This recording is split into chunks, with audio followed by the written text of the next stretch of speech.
un nou salutare, bine ați venit la un nou videoclip. Astăzi jucam Neighbor from Hell. Și... deci, cred că ăsta e tutorial și o să-l joc pe ăsta. Da, aceasta va fi o miniserie, adică vom juca vreo 3 episoade, voi pune maxim 3.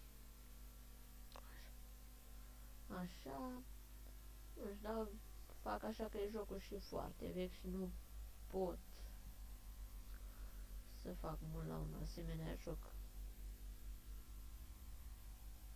E prea vechi. Va trebui să fac serios jocuri noi, că așa e normal, că pentru că YouTube.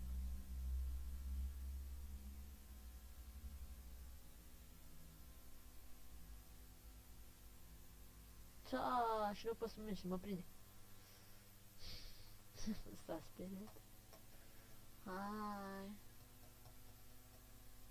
Da, așa cum ne prinde și ne bate. Că de ce nu putem noi să fugim? Că de aia. Că joc logică. Așa.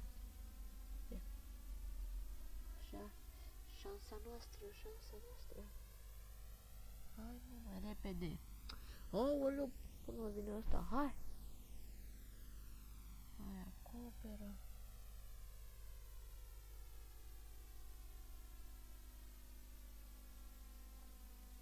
Hai. Așa. Nu mergi.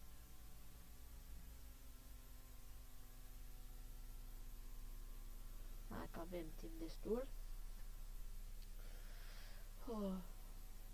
Jocul e foarte interesant, dar nu mulți îl aleg să-și joci. Că e prea vechi, le zic că, o, dar de ce te joci jocuri de-astea, că-s prea vechi? Nu contează, cât timp sunt mișto și... și asta e.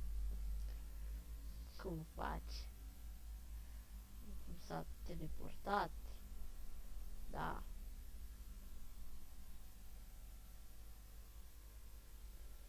Logică de joc.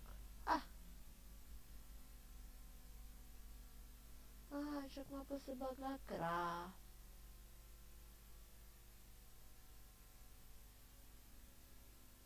Cum, mă? Dar aia în cutie aici.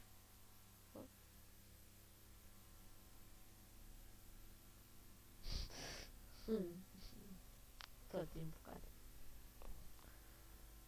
Dacă nu merge, nu. Gata a fost cu episodul acesta. Da. Gata a fost cu episodul acesta. Ne vedem data viitoare. Pa, pa!